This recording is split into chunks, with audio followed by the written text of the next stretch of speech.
Joao Felix, Robert Lewandowski, Rafinha, those are some of the biggest names in the world. And if you're a Barcelona fan, you're expecting nothing less than world-class performances day in day out from those kind of attackers. Barcelona even have the likes of Lamine Yamal and Ferran Torres as backups. Their attack is definitely looking scary, but what is the best setup for them? How can all of these big stars truly come to fruition?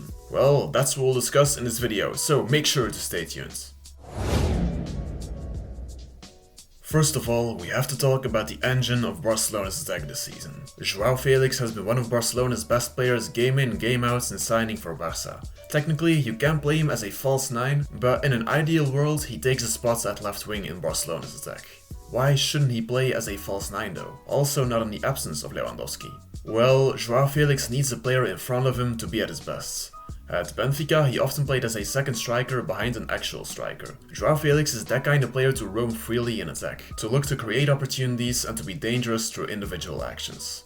In order for such a player to have the freedom to do those things, it's best to have a pure striker in front of him who can create room for him by making runs and occupying the defenders. If Joao Felix would play as a false 9 in Barcelona's system with 3 attackers, he just wouldn't be at his full potential. The best role for him in Barcelona's setup is at left wing, but he's not your average left winger. He's not the same type of player as Neymar or Vinicius. Those kind of wingers truly thrive if they stick wide to the wing and if they can dribble and create from there. Joao Felix will drift more into the center. He will go and ask the ball in midfield. He's the same kind of attacker as Lionel Messi actually. That's also the type of player that Barcelona need at the left. They don't need a wide winger to keep the pitch wide, as Alejandro Balde, as the left back, will always be high on the pitch and he'll always stick to the wing. That means that the duty of the so-called left winger is primarily to roam and to create danger in attack.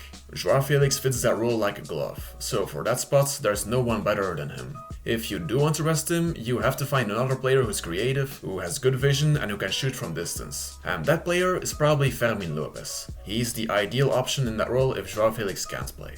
In the striker role, we want to have an actual striker, because as we just saw, that will get the most out of Joao Felix. Robert Lewandowski, whether you like it or not, is still the most natural and skilled striker in Barcelona's current squad. For Barcelona's attack to be at its best, you also want Lewandowski to be at his best. And how can you get the most out of him? Well, what's most important is to make sure that he can stay up front and doesn't have to drop into midfield to help create the play. At Bayern Munich, Lewandowski was at his very best when he could just stay up front and finish the chances. He's not the kind of striker to help with creating them. To keep him up front, the solution is simply to have fluent ball circulation and to have enough creativity in your team. Joao Felix, again, is crucial here. He's the main creator from all attackers and will make sure Lewandowski doesn't have to create, but can just do what he does best, which is of course finishing. Also, you want to have enough fluidity and creativity from your midfielders. And honestly, with players like Pedri and Gundogan, that shouldn't be too much of a problem. Also, in the build-up out from the back, ideally, Barcelona should be fluent. And for that, Frenkie de Jong is a crucial player. Without him, and that's been apparent in Barcelona's games in this last month where he was injured, the build-up isn't as fluent. Nobody is as good as Frenkie de Jong at being everywhere in the build-up, at positioning himself in the right way and at creating numerical superiority. Frenkie de Jong just makes Barcelona a more coherent team in the build-up, and you simply need as many patterns and fluidity in your play for a player like Lewandowski to truly come to fruition. That doesn't mean that Lewandowski is only good at finishing chances, but he is at his best if he doesn't have to do the creating. He's great when it comes to link-up play and understanding the runs of others, which is why it's perfect to have Joao Felix next to him. This duo has a special kind of chemistry. They both have very intelligent positioning and they both make each other reach their full potential. Apart from that, you want to put enough crosses into the box for Lewandowski to finish. If you play with Lewandowski, it's simply stupid not to play the ball into the box quite often, even if it's not the most Barcelona thing to do. Last season, Barcelona actually scored quite some goals through crosses finished by Lewandowski. At the left, Joao Felix might not give you too many crosses though, but luckily, Alejandro Balde's strength is to make overlapping runs and cross the ball into the box. From the left, Lewandowski will always have enough supply because of Balde. On the right, it's important to play with an actual right winger who can stick to the right wing, as Joao Cancelo won't stick to the right side as a right back, and in more of an advanced role, he won't stick to the right either. So, at right, your best 3 options are Rafinha, Lamine Yamal and Ferran Torres. All 3 of them can play as that kind of right winger who sticks to his side and keeps the pitch wide. Rafinha and Lamine Yamal are quite similar. They're both left-footed, they can both put crosses into the box, and they both intuitively always try to look to cut inside and go for a shot. Lamine Yamal is even more of an unpredictable dribbler though. Defenders really don't know what way he will go. The only reason he's not a starting 11 player yet for Barcelona is that he's only 16. And of course, we don't want to rush him into professional football like Barcelona did with Pedri back under Ronald Koeman.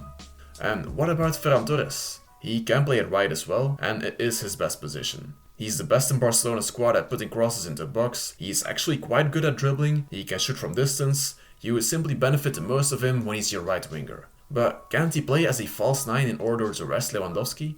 Well, the big positive of Ferran in that role is that he can make a lot of runs in behind the defense. He's a very mobile player, more than Lewandowski even. His finishing isn't as good as that of Lewandowski though, and he's not the kind of player who's really dangerous from crosses into the box. Also, he doesn't have the same kind of chemistry with Joao Felix that Lewandowski does have. And for Joao Felix, it's probably better to play with a pure number 9.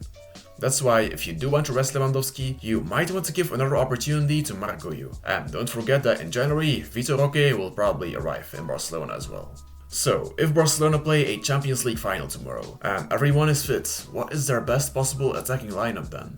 Well, Joao Felix plays at the left, Lewandowski as the striker, and at right I would play with Rafinha, as he's proven the most in his career and he's guaranteed to have an impact. But I would definitely bring on Lamine Yamal in the second half. And if you were to pick Ferran Torres, I totally understand that as well. When everyone is fit, Barcelona definitely have a scary attack, and it's going to be interesting to see how they'll do for the rest of the season. That was it for today's video. Make sure to leave a like and subscribe if you enjoyed it, and feel free to share your own opinion in the comments down below. Thanks for the support, Força Barça, and have a good day.